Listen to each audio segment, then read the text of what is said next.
in my last video about tinted graphitint pencils and pans, I spoke about the need to not over dilute the pencil with water. So not to drown your brush in water and wash all the graphite away and end up with a very insipid type of colour. So in this video I thought it would be interesting just to have a look at what types of paper we can use.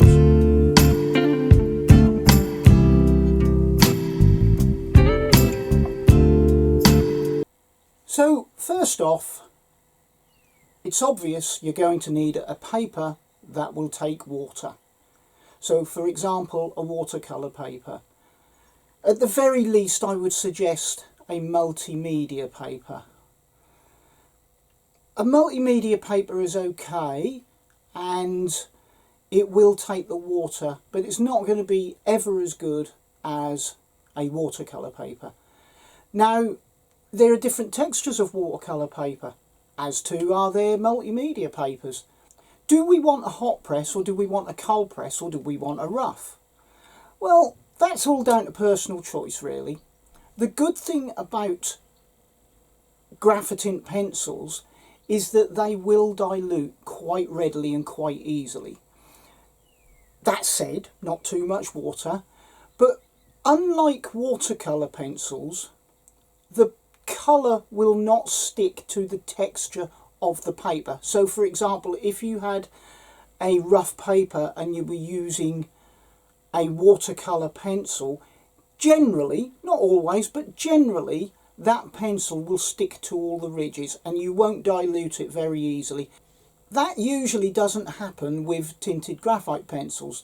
They are very easily dissolvable and you're not going to end up with marks underneath the water in the main.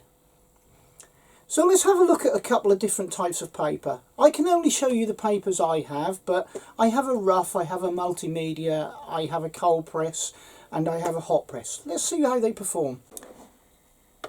So what I have is this Paint On multi-technique natural paper. Unfortunately I don't have the white because I've actually used it all up.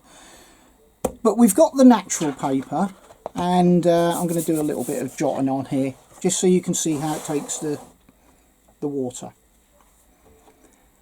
And I also have the Clairefontaine Aquarelle Etivelle watercolour paper. Now this paper is technically the same as my favourite paper for oil pastels, and the current picture I'm doing in Graphitint is being done on that oil pastel paper. So this is the same, it's just, but it's a rough version. And I also have a hot pressed watercolour paper. It says satin on it, so it's quite a posh paper. So I'm going to use that so we can see how it works. I then have a semi-glazed paper. Now it says semi-glazed, but it doesn't say whether it's hot press or rough press. It feels kind of in between, if I'm being perfectly honest. So I think that's going to be quite a nice paper. And I think that might be the paper that I used for the man that's sitting on the wall playing the guitar with his dog at his feet. I think that's the paper I used for that.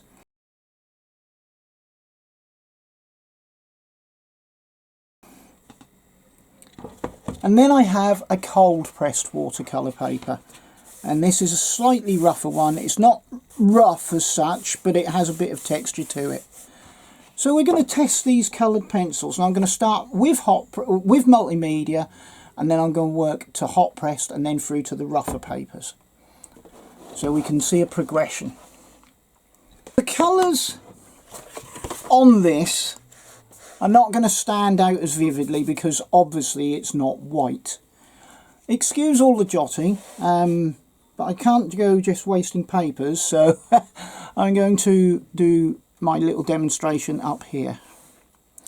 Okay, so like I said in the last video, lay the pencils on fairly lightly. It might be that this paper actually lends itself and makes a really nice base. I don't know because I haven't used it yet. So we're going to have this colour here. I'm going to put plenty of layers on.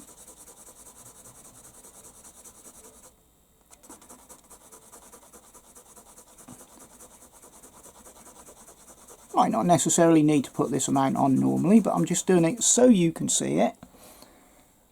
And I'm going to zoom in, and so it stands out enough. So I've got a brown there. I'm going to put a blue underneath. And you can see that even in their dry form they're quite muted, and it isn't until you activate them with water that the colour comes out. And this is a really nice blue. What I'm going to do as well, I think, is I'm going to leave each end as the natural colour, so you can see the difference between the colours of the dry pencil and of the wet pencil. And here I have autumn brown, but it's quite a reddy colour. Probably mix in with this Conte crayon that I've got on here. So I'm just going to layer that underneath. Do that quite quickly. Right, now I'm just going to activate it. Let's find my brush. I'm going to put a little bit of water on, and now I'm going to activate it from here onwards. So that's really nice. On this paper, it's feeling like you need a little bit more water because it's soaking into the paper. But that's actually really nice. Don't overdo it. There's no need to overdo it. And there we have a lovely uniformed colour. And that's actually standing out quite nice. I quite like that. Be interesting to see what the other colours are like though, won't it? Because that obviously is lending itself to a brown colour, the paper colour that is. So here's the blue. I've put enough water on this time. Oh yes, that's very nice. Now what is it doing to the paper? This is what this video is all about. Well, in all honesty, it's soaking in, and it's also liable to cockle if you're not careful, if you put too much water on it. But I think in general you could probably get away with doing a picture on this, and I have done in fact, because I've done George Michael on white paper.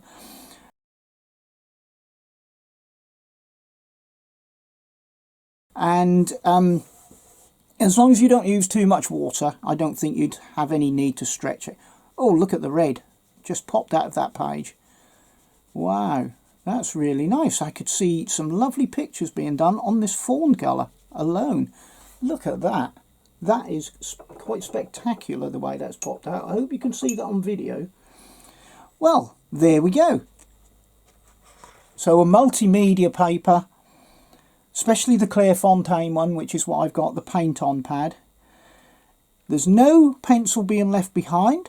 It's all being dissolved, and it's lending itself to this colour, and it's also giving a lovely uniformed colour. That is actually quite impressive. I must admit I did not expect that, because I haven't actually used that on this paper apart from the white. So that has opened up a few more possibilities for me. Here we have the Clairefontaine hot pressed paper, satin hot pressed.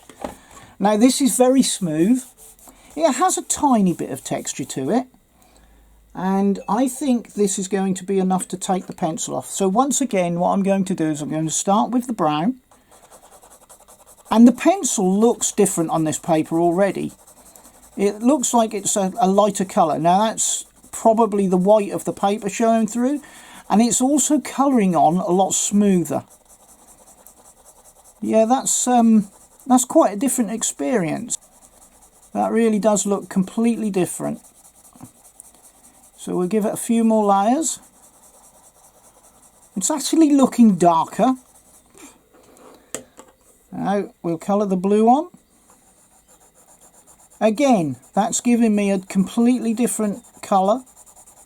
No, sorry, it's giving me a completely different tone of the colour. and a completely different experience of colouring on. It's a lot smoother, a lot better, quite a nice process in fact. But will it be as good once we've put water on it? And here I'm going to do the autumn brown, which is quite red. Again, that's colouring on quite smooth. And it's not quite as smooth as the other two, but it's colouring on there lovely. So we'll put that on. Right, now I'm going to activate that, and maybe we'll do a comparison to the others. I'm not going to use quite so much water this time.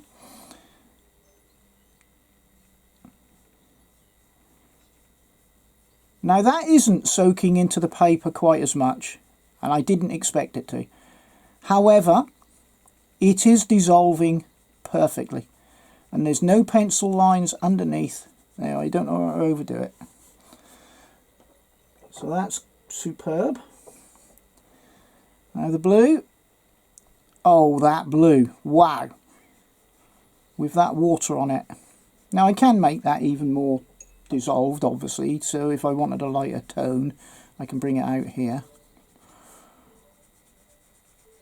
but this is really, really nice, and it's giving me a different feeling to that other coloured paper, both in its look and both in the way it's applied. Oh wow, look at that. Everything's being dissolved. This is a very, very smooth experience, and a very nice experience. I like that a lot. Okay, let's just have a comparison. Now you can see, and I suspect it's only because of the colour of the paper and the fact that it's also soaking into the paper more, that we're getting a completely different look. So that's well worth looking at. This could give you like an oldie worldy type painting, and this could give you kind of a vibrant painting and a smoother look as well. I prefer the hot pressed to the multimedia, but I can see the use of the multimedia, and I did say it would cockle, and it has actually cockled very, very slightly, so keep the use of the water under control. And there's no cockling on the hot press, which I didn't expect anyway, and it is a glued down pad.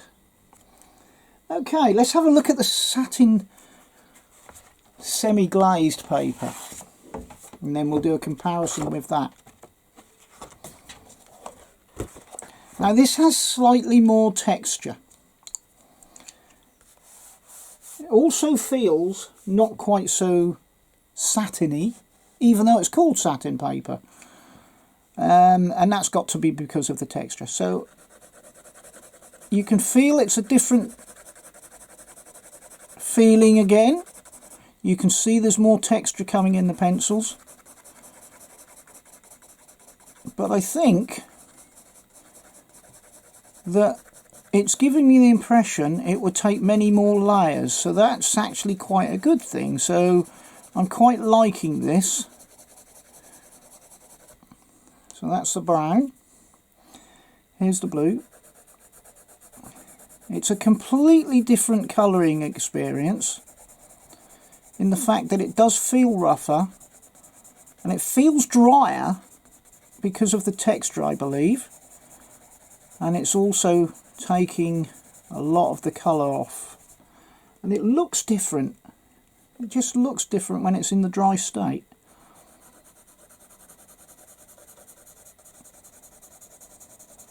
I think so far they've all got their pluses and minuses, and I'll give you my conclusion at the end. Now that is definitely a rougher look, so let's put some water on.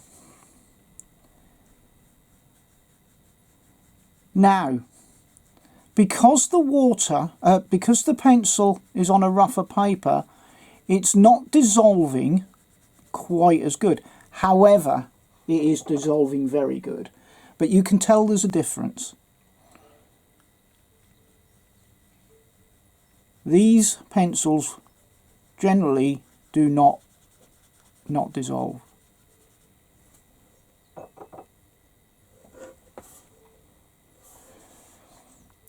and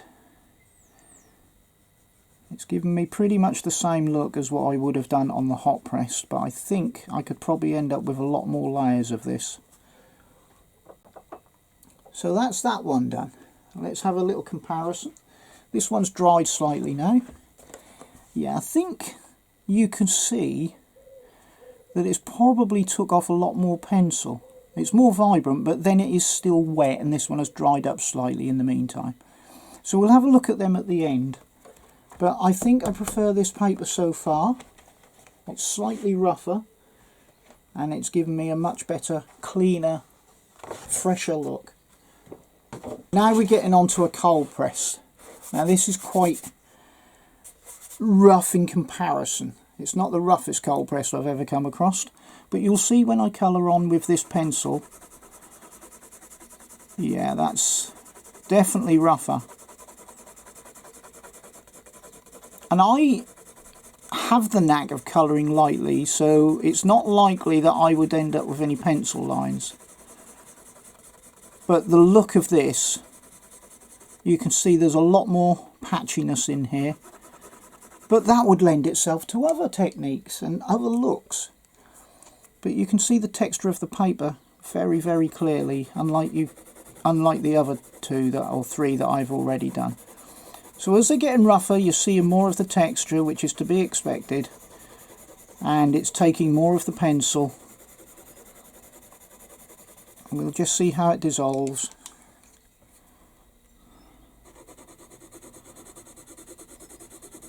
Yeah, this is quite nice. It would take a lot of layers. It's not the roughest cold pressed paper in the world, so you have to take that into consideration. When I'm saying cold press, I don't mean a rough one. Right, let's dissolve. Now again, the rougher we get, the harder it is for that pencil to dissolve, because it's sitting on the ridges of the texture of the paper. However, as I said before, it is dissolving, so that's good. It just takes a little bit more effort. And I'm not pressing hard, I'm barely pressing at all, in fact. I'm just going over it once or twice and letting it settle. Very nice again. This isn't giving me quite the vibrant look that the other paper did. Now, I don't know why that would be. It's probably something to do with the satin texture about it, perhaps. But yeah, again, that would be very nice. That would give you a very nice watercolour look, this one in particular. Now, let's have a comparison to the last one. This one has dried slightly again, but you can see they're both very bright. This has really got a lovely watercolour look to it, unlike the other two. However, their colouring experience was much, much smoother and better. This is what I say about when you feel that you have to work out what paper you want. Right, so what I'm going to do, I'm going to colour down in this corner here. I don't want to keep wasting paper. Now this is very rough, and it is a rough paper, and you can see the texture. You can see that it's not getting into the tooth of the paper so well. So this one will be quite interesting to see what happens, and how the pencil that's sitting on the ridges of the paper is going to dissolve, if at all. And we'll do the blue. Yeah, you can see where I've tested out ballpoint pens on this to see if that would be good for ballpoint pens. But yeah, this is a lot rougher. A lot rougher. The colouring experience is not so nice.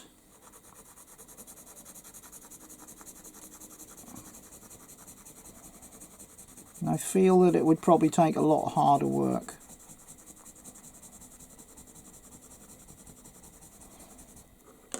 So let's put some water on it. Again, the rougher it gets, the harder it is, as you can see there, to dissolve that colour that's sitting on top of the paper. Now if that was watercolour pencils, you'd be having quite a problem, but because it's actually Graphitint pencils, it does what it is intended to do, and it dilutes itself very nicely. Again, the blue, you can see, you probably have to go over a couple of times to get rid of the lines of the pencils underneath. But it is giving you this watercolour look, but more on a rougher scale, which is to be expected. But yeah, it's actually working okay. I think it would be a lot harder work, though, having said that. I think you're getting more colour onto this, but it would be a lot harder work. Let's have a bit of a look at all of them now.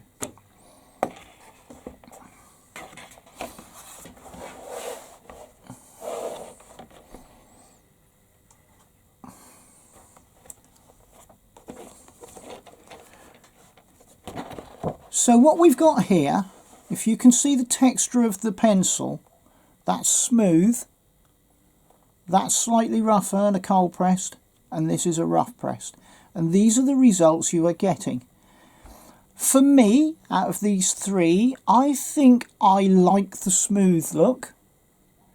And I don't think you'd use up quite so much pencil. However, I do like the watercolour look of this. I'm not really overly myself into this rough texture. I don't think that's going to give me what I want. And I can notice that the pencil seems to have diluted out a lot more and lost its vibrancy a bit, whereas these two have kept it.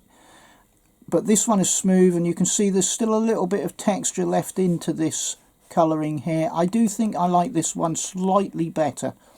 Okay, so we'll discard this one, which is the cold pressed, and then we'll see what the results are. We'll discard the rough one, and we'll bring in the other two to compare to this. So what we have here now is the Multimedia, the satin pressed, and the hot pressed. Okay, so where this one has dried, it's caused a tiny bit of cockling. No, they're all okay though. This one seems to be a lot less vibrant, which is quite a surprise, because when I first did it, it wasn't too bad. So that's the satin one. This is the hot pressed one. It's kept its vibrancy and is very much alive. And this one is on the brown Multimedia paper, and it soaks into the paper a lot more. If you had a white Multimedia paper, I think this would be quite nice. So all in all, if I was going to discard them, this is just my choice, I would discard that one, and I would discard that one. And you're probably confused by now, but we're going to see the results of the winner. It's the semi-glazed. Well, I am very surprised at that, because I thought it was going to be the hot pressed, which would have been that one. No, we've got the semi-glazed texture. So it is a smooth paper. It's got this semi-glaze on it. I don't really know what that means. Let's have a look on the back and see if it tells us. No, it doesn't actually tell us, but it does say it's cotton rag paper. Okay, that's very interesting. Very interesting. For me, if I'm looking for a smooth colouring experience and an experience that would dissolve the pencil exactly how I would like it and to keep the vibrancy, I would choose this semi-glazed texture paper. It's 100% cotton, it's professional quality, and it's acid free. Everything you need in a paper. But that's Clairefontaine for you. Okay, so I hope that was of some little interest. It is interesting to see what papers you can use with these pencils, or any pencils for that matter. And for me, that paper has come out top trumps by a long way, in fact. It doesn't mean to say you can't use the other papers. The other papers will be fine, there won't be any problems with them. I don't think I would go quite as far as a rough paper, but I'd certainly err towards a smoother cold press or a hot press paper. So I hope that's given you some idea of the types of paper you might want to have a look at for Graphitint pencils. Have fun experimenting. I know which one I will be using, but of course it doesn't mean that you'll like the same. However, I do hope that's given you a little idea of the way to move forward. So until next time, please have a great day, great week and a great year. Be kind and please look after yourselves. Bye for now.